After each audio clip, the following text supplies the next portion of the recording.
Okay, so continuing on with the neuro presentation, what we're going to talk about next is demyelinating disorders. And that's where something is going on with the myelin sheath that it's getting broken down. The most common disorder that people know about that is a demyelinating disorder example is multiple sclerosis. So more women than men get it, about 2 times more. It usually starts in the 20s to 60s. They see an increase in the family who have it, so if one person has it, other people will too, possibly. They think that it has to do with an autoimmune process. What happens is if they biopsy the demyelinated sheaths of individuals with multiple sclerosis, they find T cells and macrophages. So for some reason, they think it's part of an autoimmune disorder. These white blood cells attack the myelin covering of neurons. It's higher in people with European descent, and in order to diagnose it, they have to do multiple or serial MRIs over time, and what they're looking for is an increase in the number of plaques or lesions from where the myelin gets broken down in the nervous system. So it affects the axons. You use your axons to conduct electrical signals to other parts of the body, such as other nerves and muscle fibers. Your axons are covered in myelin.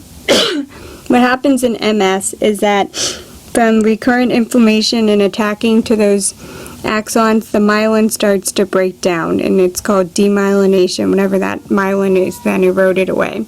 It affects the central nervous system. So ALS, we were talking more peripheral problems. In this one, we're talking about the central nervous system. So these plaques form in neurons that are in the brain and spinal cord.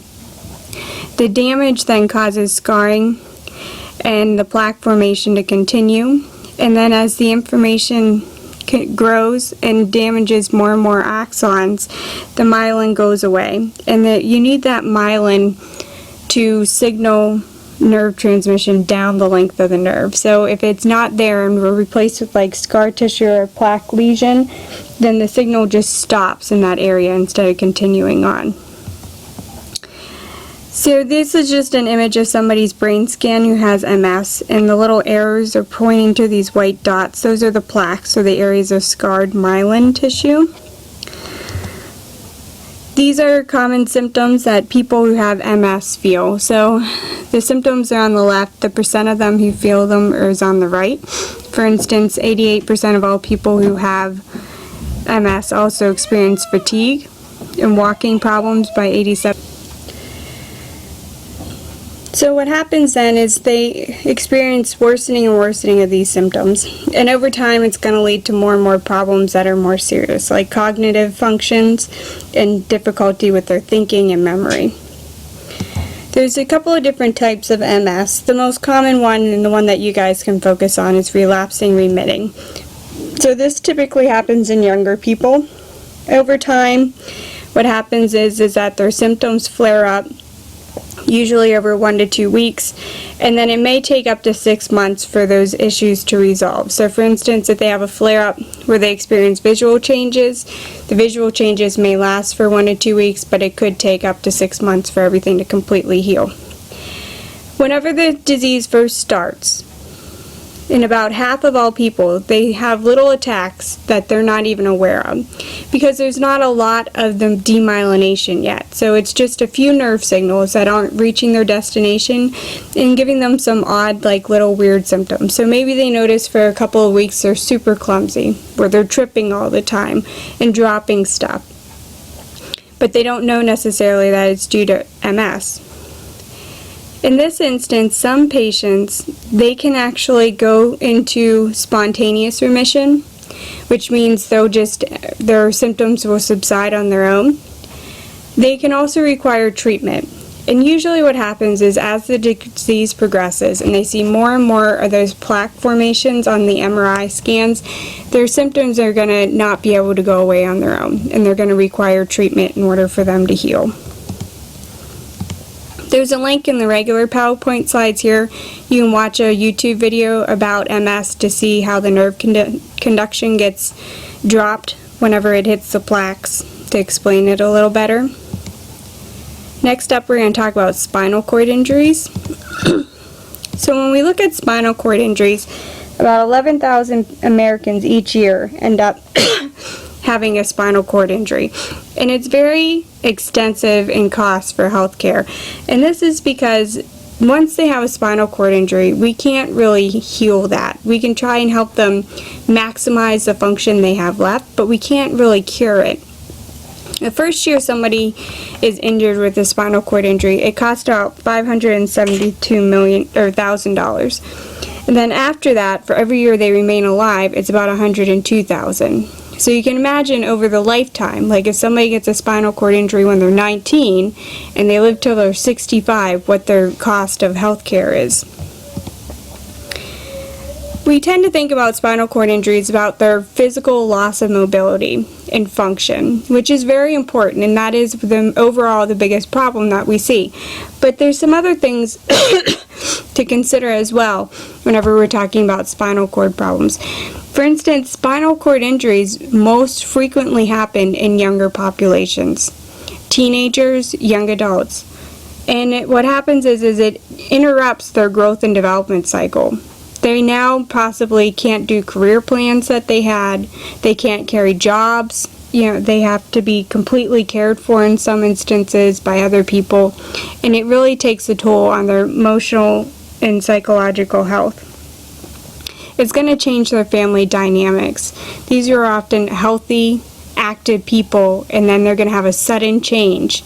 So maybe it was an 18-year-old athlete who was getting ready to leave for college, and the parents were getting everything set to send them away to start going off on their own. And then they're in a car crash, or they have an athletic incident, and they have a spinal cord injury. Now that child is back to living with them and being fully dependent on their parents again.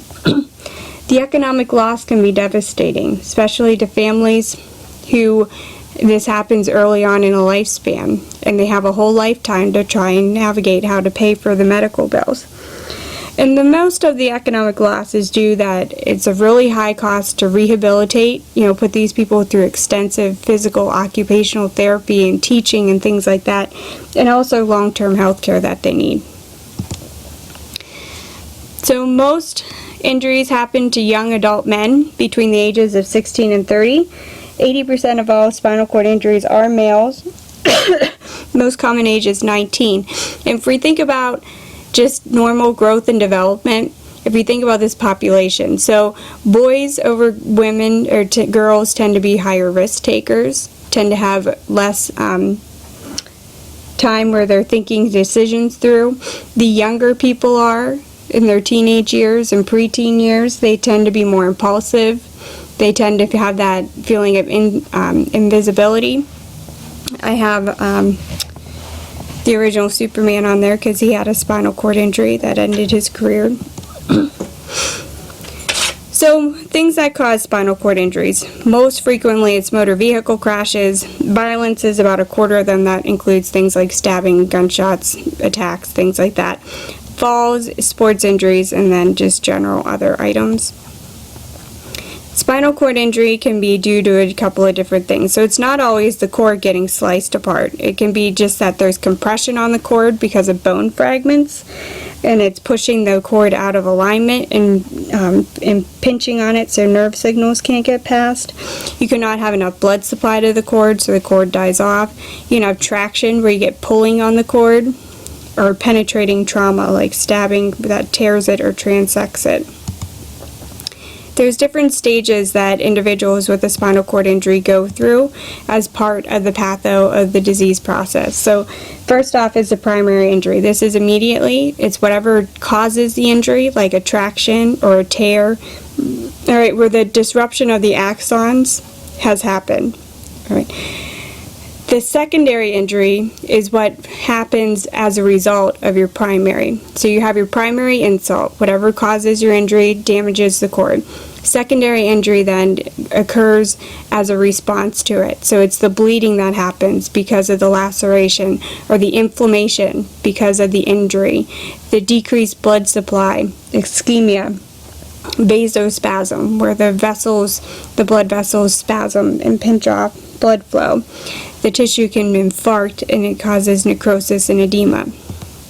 Until someone goes through that secondary phase and we manage it of their spinal cord injury, we can't really fully determine the extent of their neurological deficit, right? Because we have to wait till we see what kind of damage has been done from the secondary injury, and after it subsides we can see if any returns.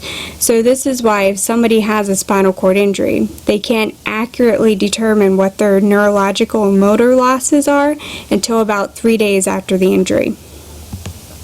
When we're classifying a spinal cord injury, you need to know how it happened or the mechanism, the level of it, and they look at the skeletal, so which vertebrae between the central thoracic or cervical, thoracic, lumbar, and sacral area was damaged, and the neurological level, which we'll talk about next, and then the degree of the injury. Is the cord completely injured, or is there just part of it that's injured? So there's different things that can be mechanism of injury. You can have injury from flexion, hyperextension, flexion, rotation, which is going to be the most unstable type, extension, rotation, and compression. These are some images that show you what these look like. So flexion is where the cord's going to flex in on itself, and you can see then what usually happens is you get a little wedge or pizza shaped wedge of bone that comes out, and then it can travel into the cord.